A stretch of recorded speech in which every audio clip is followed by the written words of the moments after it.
ध्यानमूलं गुरुर्मूर्ति पूजामूलं गुरुपदं मंत्रमूलं गुरुर्वाक्यं मोक्षमूलं गुरुकृपा।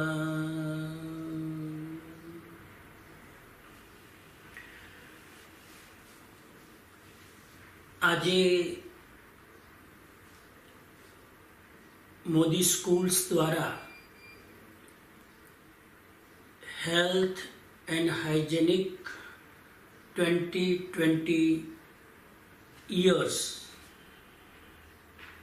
ના સંદર્ભમાં એક વાર્તાલાપની સિરીઝ પ્રારંભ કરી રહ્યા છીએ. હું સમણ શ્રુત પ્રજ્ઞજી, founder peace of mind foundation Rajkot, આ પ્રસંગે આપ સૌનું સ્વાગત કરું છું. હેલ્થ એન્ડ હાઇજેનિક થીમ અંતર્ગત લગભગ 7 દિવસ દરેક અઠવાડિયે એકવાર આપણે બધા મળીશું. મોદી સ્કૂલ્સના વિદ્યાર્થીઓ અને વાલીઓ જે આ કાર્યક્રમમાં જોડાઈ રહ્યા છે એ સૌને મારી પ્રેમભરી વિનંતી કે આ એક એવો કાર્યક્રમ છે જે પોતાના માટે છે, પોતાના સ્વાર્થ માટે છે અને જીવનના દરેક તબક્કામાં પ્રસન્નતા અને સફળતાપૂર્વક આગળ કેવી રીતે વધી શકીએ એ માટે છે. એટલે સૌને મારી નમ્ર વિનંતી, ખૂબ એકાગ્ર ચિત્તે, ખૂબ ધ્યાનથી આ વાર્તાલાપને સાંભળશો, સમજશો અને એ પ્રમાણે પોતાના જીવનમાં એને ઉતારવાની કોશિશ કરીશું. આજનો આ પહેલા વાર્તાલાપનો મારો પ્રમુખ વિષય છે લાઈફસ્ટાઈલ, જીવન શૈલી, જીવનચર્યા. એ વિષય ઉપર થોડું સમજવાની કોશિશ કરીએ. આ કોરોના સંકટ કાળમાં હેલ્થનું મહત્વ કેટલું છે, આયુર્વેદનું મહત્વ કેટલું છે, યોગ અને ધ્યાન સાધનાનું મહત્વ કેટલું છે, નેચરોપેથીનું મહત્વ કેટલું છે, એ બહુ સમજાવવાની જરૂર નથી.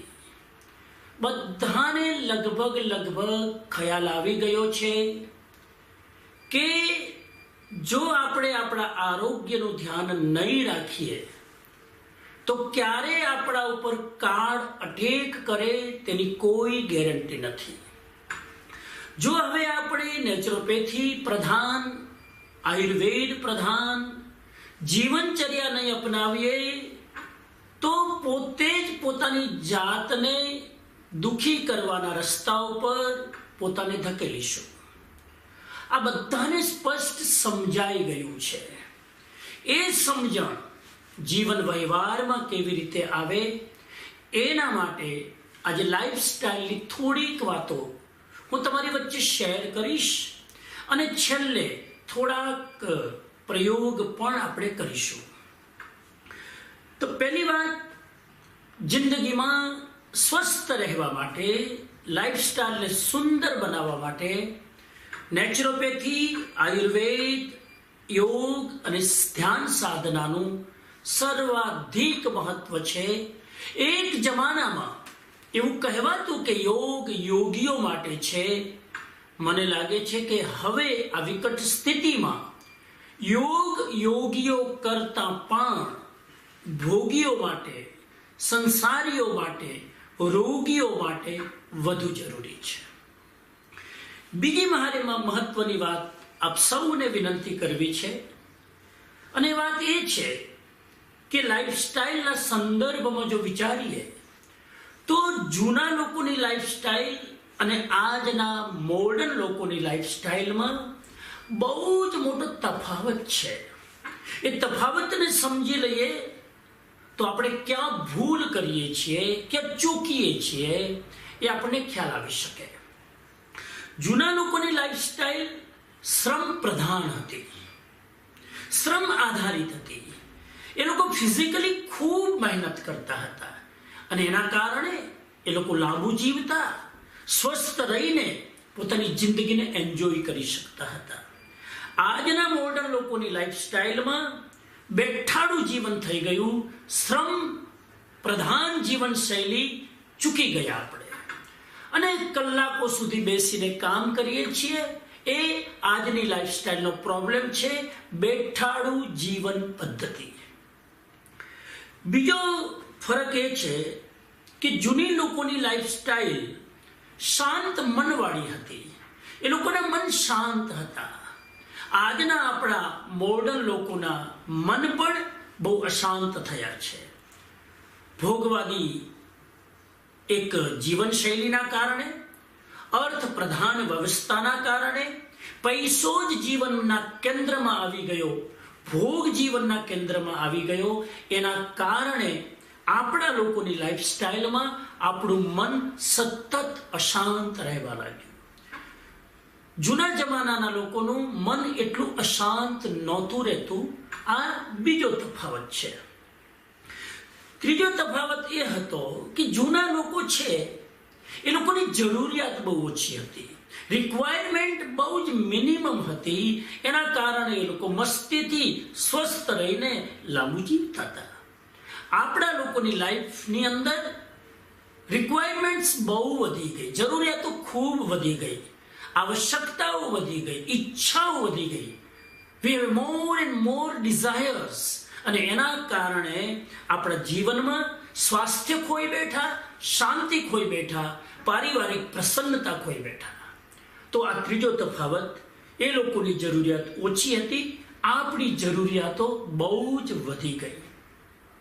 અને ચોથો મહત્વનો ફરક એ છે કે એ લોકો જે પ્રકૃતિ સાથે જીવતા હતા, એ લોકોના ચિત્તમાં પરમ તત્વ પ્રત્યે આસ્થા હતી, ઈશ્વર પ્રત્યે આસ્થા હતી, કુદરત પર ભરોસો હતો.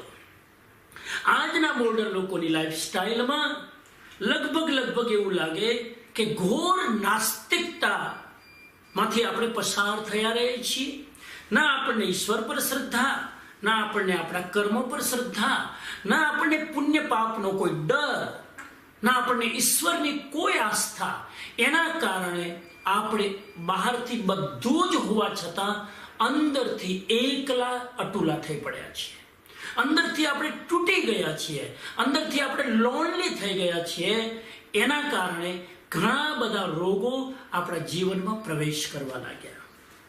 તો મુખ્ય 4 ફરક જૂના લોકોની લાઈફસ્ટાઈલમાં અને આપણી લાઈફસ્ટાઈલમાં હતું.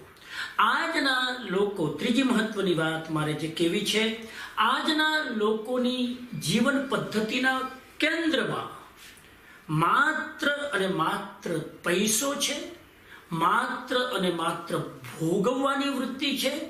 એ પૈસો એટલે કે સંપત્તિ, અને સંપત્તિને ભોગવવાની લાલસા આ જ આપણી જીવનશૈલીના કેન્દ્રમાં છે.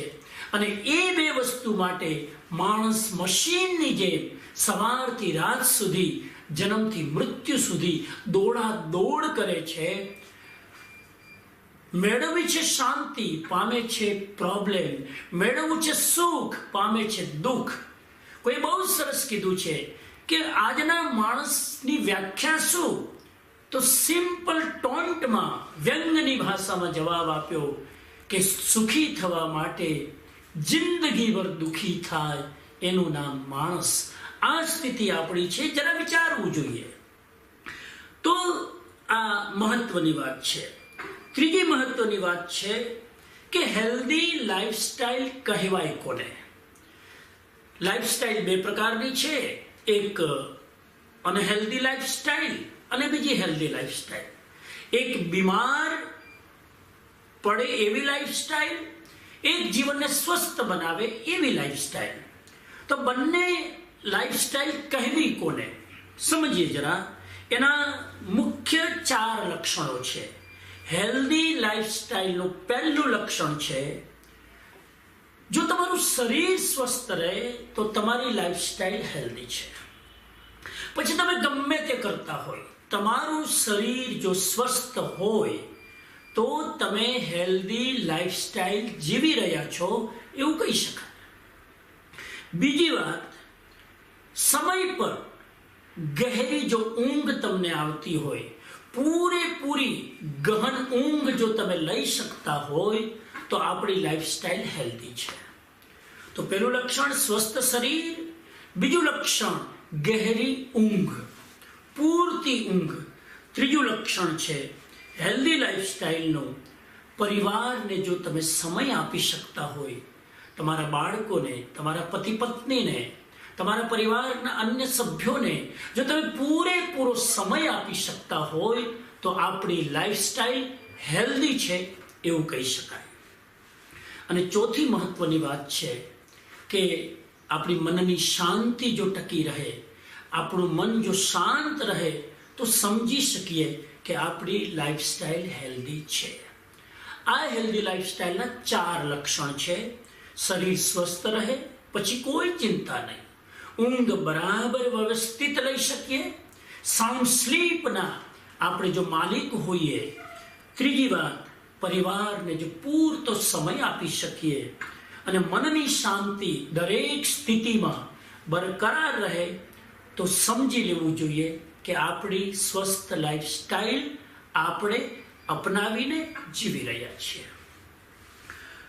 ચોથી વાત મારે આ સમયે આપ સૌને વિનંતી કરવી છે કે લાઈફસ્ટાઈલના સંદર્ભમાં 4 પ્રકારના માણસ હોય છે. જરા વિચાર કરીએ કે આપણો નંબર શેમાં આવે છે, આપણે આ 4માંથી ક્યાં ફિટ થઈએ છીએ, આપણે કઈ કેટેગરીમાં છીએ, જેથી આપણને ખ્યાલ આવે કે મારે ક્યાં કેટલું પરિવર્તન કરવાનું છે.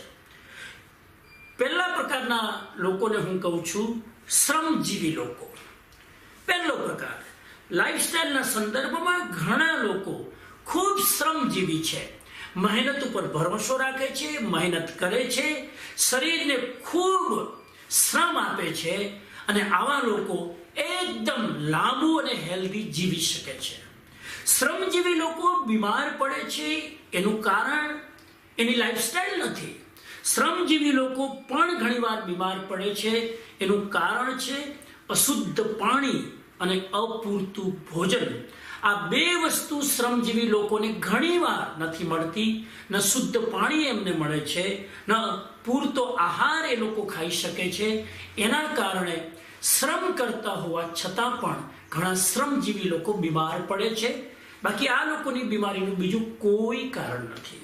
આ લોકો જિંદગીને એન્જોય કરે છે, સારી રીતે જીવી શકે છે, લાંબુ જીવી શકે છે, સ્વસ્થ રહી શકે છે.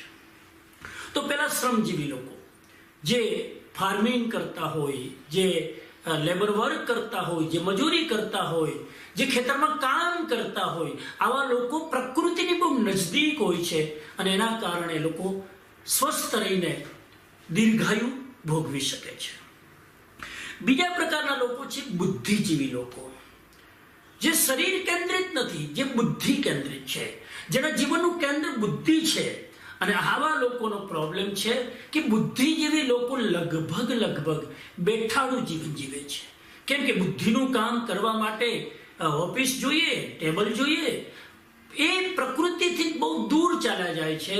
શારીરિક શ્રમ પણ લગભગ પૂરો નથી કરતા.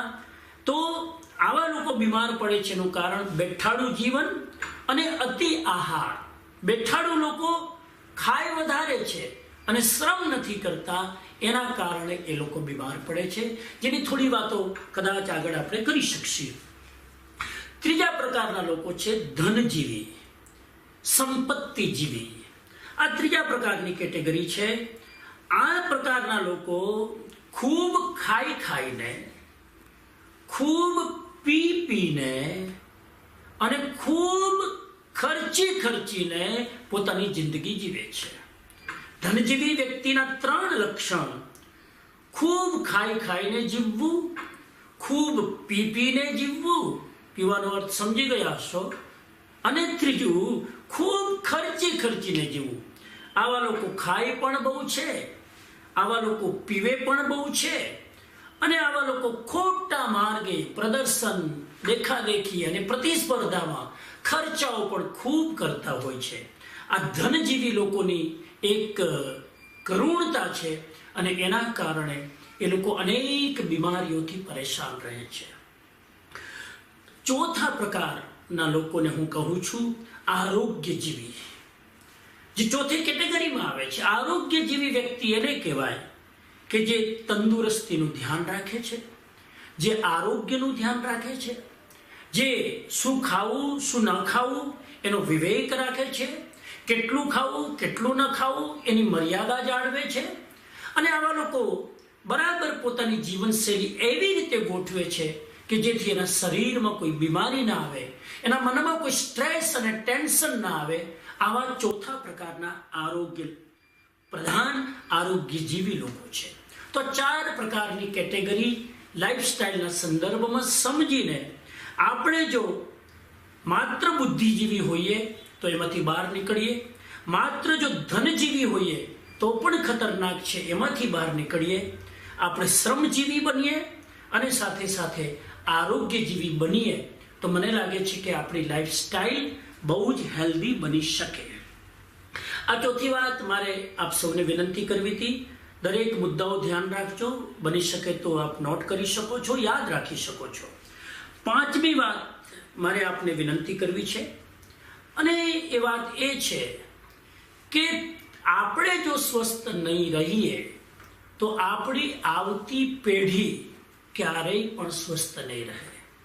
આપણી લાઈફસ્ટાઈલ જો હેલ્ધી નહીં હોય તો આપણે જે સંતતિને જન્મ આપીશું એ સંતતિ ક્યારેય પણ નિરોગી નહીં રહી શકે, સ્વસ્થ નહીં રહી શકે, પ્રસન્ન નહીં રહી શકે. એક આવતી પેઢીને સ્વસ્થ બનાવવા માટે પણ, આવતી પેઢી સ્વસ્થ જન્મે એના માટે પણ મારે સ્વસ્થ રહેવું, મારી જીવનશૈલી સારી રાખવી અનિવાર્ય છે. એનું કારણ એ છે કે ઘણી બધી બીમારીઓ વારસામાં, હેરિડિટરી, જેનેટિકલી આપણે નેક્સ્ટ જનરેશનમાં ટ્રાન્સફર કરીએ છીએ, જેને આપણે વારસાગત બીમારીઓ કહીએ છીએ, જેને આપણે જેનેટિક ડિઝીઝ કહીએ છીએ. એક મા બાપમાંથી કોઈને જો ડાયાબિટીસ હોય તો 40-50 વર્ષે બાળકમાં અવશ્ય આવે છે. એક મા બાપમાંથી કોઈને જો હાર્ટ ટ્રબલ હોય, કોલેસ્ટ્રોલ હોય તો બાળકોને એ આપણે વારસામાં આપીએ છીએ. એક મા બાપમાંથી કોઈને જો થાઇરોઇડની બીમારી હોય તો બાળકોને એ વારસામાં આવશે. એક સારો વારસો જો આપણે ઊભો કરવો હોય તો આપણે સ્વસ્થ રહેવું જરૂરી છે. આપણા શરીરમાં જો આ બધી બીમારીઓ હોય અને જો આપણે બાળકને જન્મ આપીશું તો મને લાગે છે કે સંતતિનું બહુ મોટું પાપ આપણે કરીશું. એ ન થાય એના માટે પણ આપણે સ્વસ્થ રહેવું અને આપણી લાઈફસ્ટાઈલ સ્વસ્થ અને સાત્વિક રહે એ જરૂરી છે.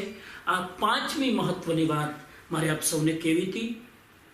6ઠ્ઠી વાત મારે આ અવસરે આપ સૌને કહેવી છે, કેમ કે આ પ્રોગ્રામમાં લગભગ વિદ્યાર્થીઓને ફોકસ કરીને આપણે વાત કરી રહ્યા છીએ, અને સાથે સાથે એમના પેરેન્ટ્સ પણ આ અભિયાનમાં, આ યજ્ઞમાં, આ એક વાર્તાલાપના આયોજનમાં જોડાણા છે. ત્યારે મારે 6ઠ્ઠી વાત એ કહેવી છે, વિદ્યાર્થીઓને હું કહું કે માત્ર ભણવું મહત્વનું નથી, માત્ર ડિગ્રી મહત્વની નથી, માત્ર બૌદ્ધિક જ્ઞાન અર્જિત કરી લેવું અને એક સારો જોબ મળી જાય કે સારો બિઝનેસ કરી લઈએ એટલું જ મહત્વનું નથી. ડિગ્રી સાથે, બૌદ્ધિક વિકાસ સાથે, આ દરેક સબ્જેક્ટના વિષયોના જ્ઞાન સાથે સ્વસ્થ રહેવાનું જ્ઞાન પણ અને સ્વસ્થ રહેવાની કળા શીખવી એ પણ એટલી જ મહત્વની છે.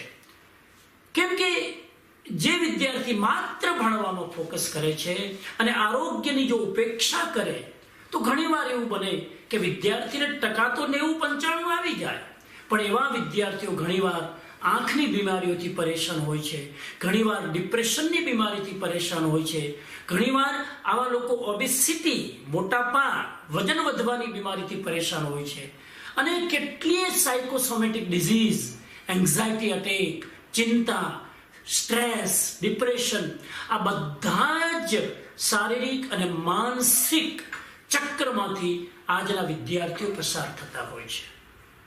એ ન કરવું હોય અને સ્વસ્થ રહીને સારી રીતે જિંદગી જીવવી હોય તો દરેક વિદ્યાર્થીએ પોતાના આરોગ્યની, પોતાના હેલ્થની ઉપેક્ષા ક્યારેય ન કરવી જોઈએ. બહુ જ મહત્વનો આ મુદ્દો છે વિદ્યાર્થીઓ માટે કે બહુ પૂરતી ઊંઘ લે, સાત્વિક આહાર કરે, લાઈફસ્ટાઈલ ઠીક રાખે. જે આગળ હું વાત કરીશ એ જો વિદ્યાર્થી કરી શકે તો જ એના સારા ટકા આવવા, તો જ એની ડિગ્રી, તો જ સારી જોબ કે સારો બિઝનેસ એના માટે વરદાન સાબિત થઈ શકે. અને આરોગ્ય નહીં હોય અને એક બાજુ આપણે આ બાજુ તરક્કી કરી લીધી તો એનાથી જીવનમાં એક સૌથી મોટું અસંતુલન પેદા થશે. વાલીઓને પણ મારે વિનંતી કરવી છે કે ખાલી વ્યવસાય, ખાલી બિઝનેસ અને બિઝનેસ કરીને જિંદગીમાં દુનિયાની નજરોમાં ખાલી સફળ થઈ જવું એટલું જ મહત્વનું નથી. એની સાથે સાથે આપણું આરોગ્ય સારું રહે એ બહુ જ મહત્વનું છે. વિદ્યાર્થી પણ પોતાના આરોગ્યનું ધ્યાન રાખે, વાલી પણ પોતાના આરોગ્યનું ધ્યાન રાખે. વાલી જો લાપરવાહ હશે તો પોતાની સંતતિ ઉપર એક ખોટી અસર તમે ઊભી કરશો. એ ન થાય એટલા માટે વાલી પણ સ્વસ્થ રહેવાનો સંકલ્પ કરે. અને આપણે ત્યાં કહ્યું છે, પહેલું સુખ તે જાતે નર્યા, પહેલું સુખ નિરોગી કાયા. આપણે ત્યાં એનું ખૂબ જ મહત્વ આપવામાં આવ્યું છે. તો આ છઠ્ઠી વાત મારે વિદ્યાર્થી અને વાલી બંનેને કહેવાની હતી.